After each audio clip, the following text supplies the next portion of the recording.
Hey guys, it's Sabrina. So today I'm going to be doing a part 2 of the Q&A. Since I had so many questions, I wanted to make sure that I answer most of them for you guys.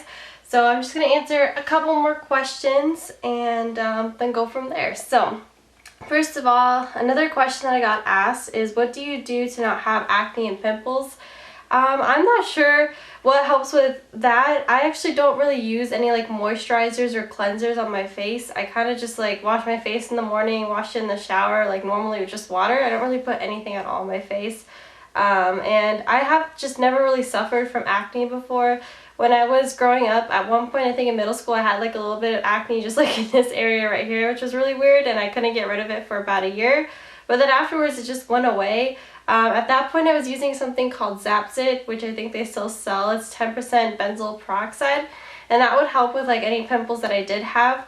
But I also am taking birth control, so I don't know if that's helping or not with that, but basically that's all I'm doing for the clear skin, so nothing special at all.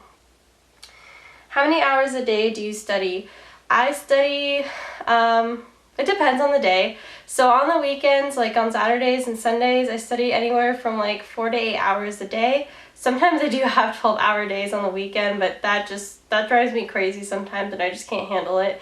So I say like maybe 9 hours, 8 hours is kind of like my max, unless I really have to study and I have an exam and I have to like cram in more stuff into my brain. But on the weekdays, it depends on the day. So like Mondays and Tuesdays, we usually have class until 5, and I'll study for like 3 to 4 hours after class, but I don't usually have that much time to study on those days. So on the weekends, I kind of like pre-study for those days. So I'll read extra. So today I'm reading for Monday, and then I'm also going to try to read a little bit for Tuesday, so I don't have to like study so much Monday night because I don't have that much time. So I kind of plan for it. And then on like Wednesdays I have usually a half day off, so I study from like 1 to like 8, so that's like about 7 hours or so. And then Thursday, same thing, I have the morning off, so I can study then, and then Fridays all afternoon again. So that's basically kind of like my schedule.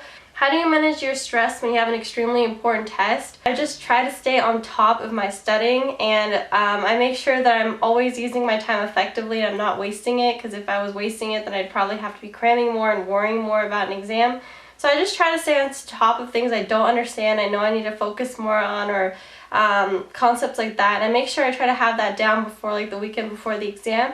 And the weekend before the exam is usually just review at that point. So at that point I'm pretty sure I know most of the concepts, and I'm just going to review to make sure I'm not forgetting anything else. And that's just kind of my schedule. So we have an exam every 2 weeks, so during the 2 weeks I just try to stay on top of everything that I need to. How do I avoid burnout? I guess I like take some good time off on like the weekends. I mean, it does seem like I study a lot, but some days like Fridays I kind of like don't spend as much studying. Maybe I'll study for like 3 to 4 hours on Friday and then just relax for the rest of the day. And that's kind of like my day off.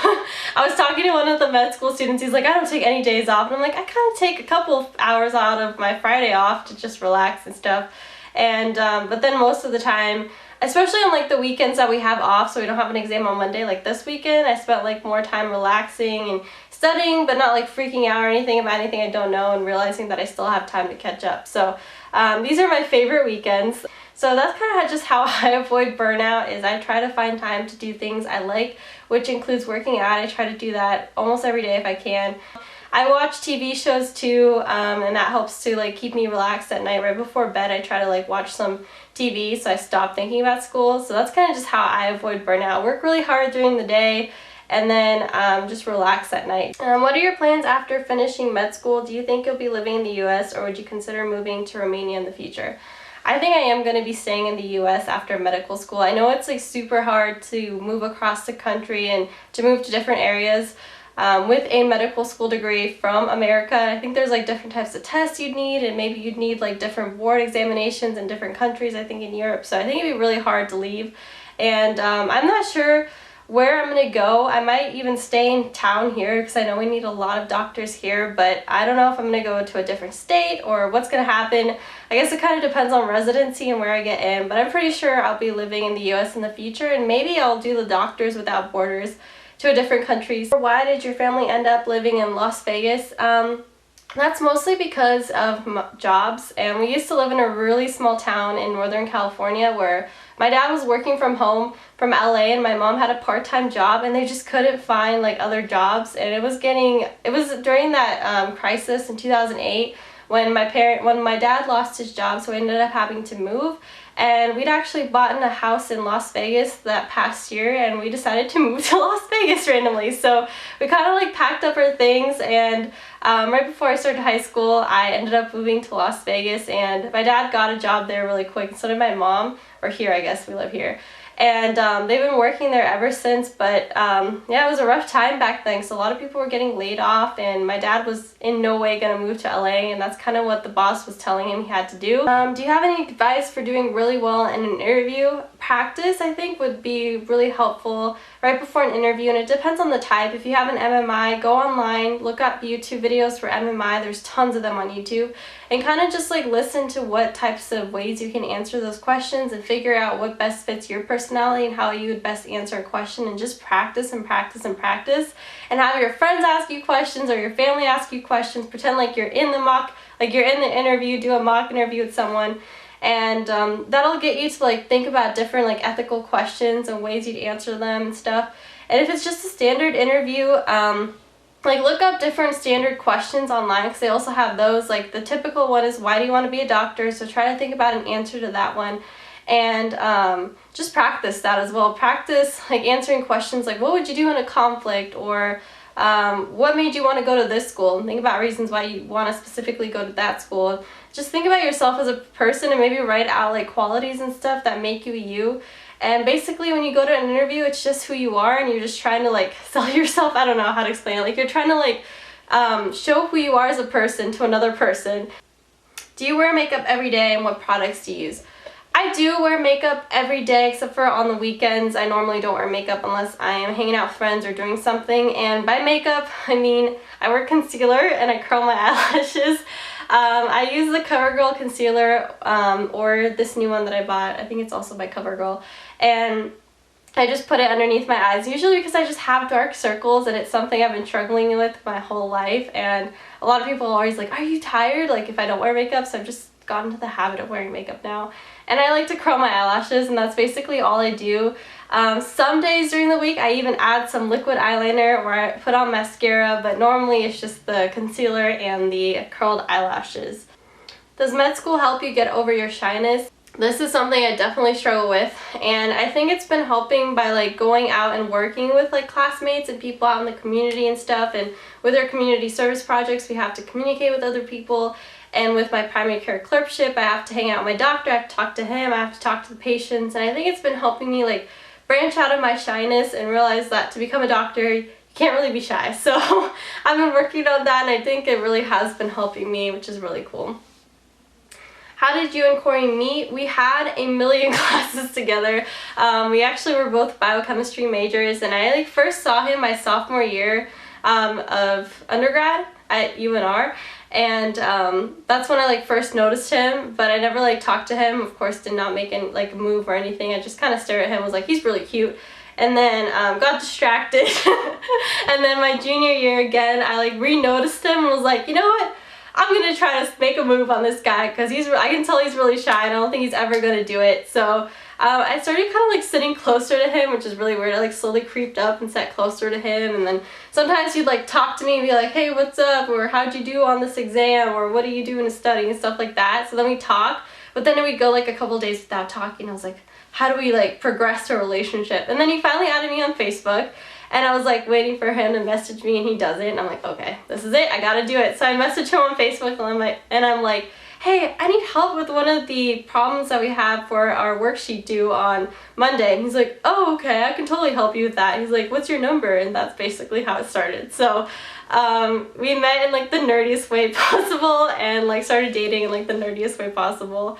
But yeah, it was really awesome, and I'm really happy that biochemistry brought us together. It was really cool to have someone that was like as passionate about science as I was, and as nerdy about it. He's like super nerdy too, and super smart. He's a really smart guy. So it was really fun to have like a best friend I could like study with and like do fun things with as well, and like hang out with, and it was really cool. And that's basically how we met, is through class.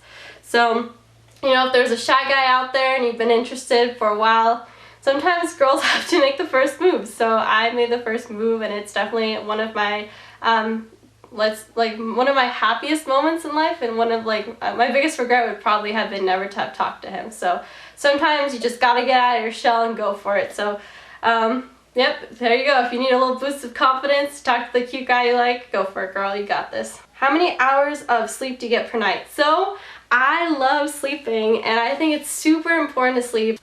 So I will go to bed at 10, and I do wake up around 6:30 normally for class, but I'm always just like dead tired by 10, and no matter what, I just refuse to stay up past that time. I'll do like 10:30 maybe, but like I love sleeping. So once I like start yawning and feeling tired, I'm like, oh, it's time for bed, and I just go to bed. And I get at least like 7 to 8 hours per night. I think it's really important to sleep. I know some people can like live off of not sleeping and they're fine and they just study all night, but I'd rather like study all day and then sleep all night if I can. So I have a really good sleeping schedule. I've not been sleep deprived at all, so I'm really happy about that. I think it's really important, and make sure you add that into your schedule, guys.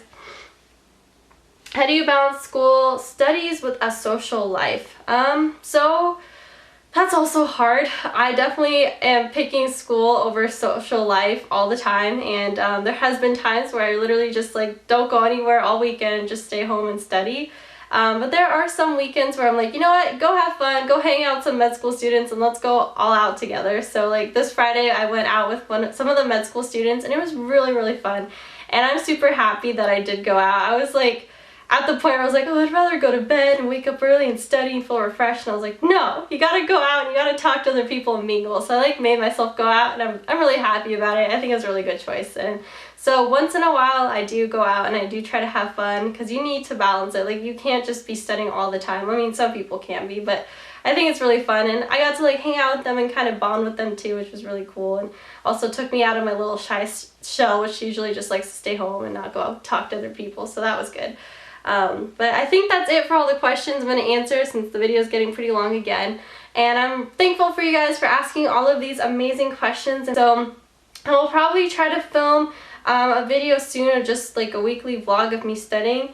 And I don't know what week yet. I'll figure it out what like the best week is and not the craziest week to do it, to make sure to like have good footage. But thank you guys so much for watching this video, and I will see you guys in my upcoming video. Bye guys.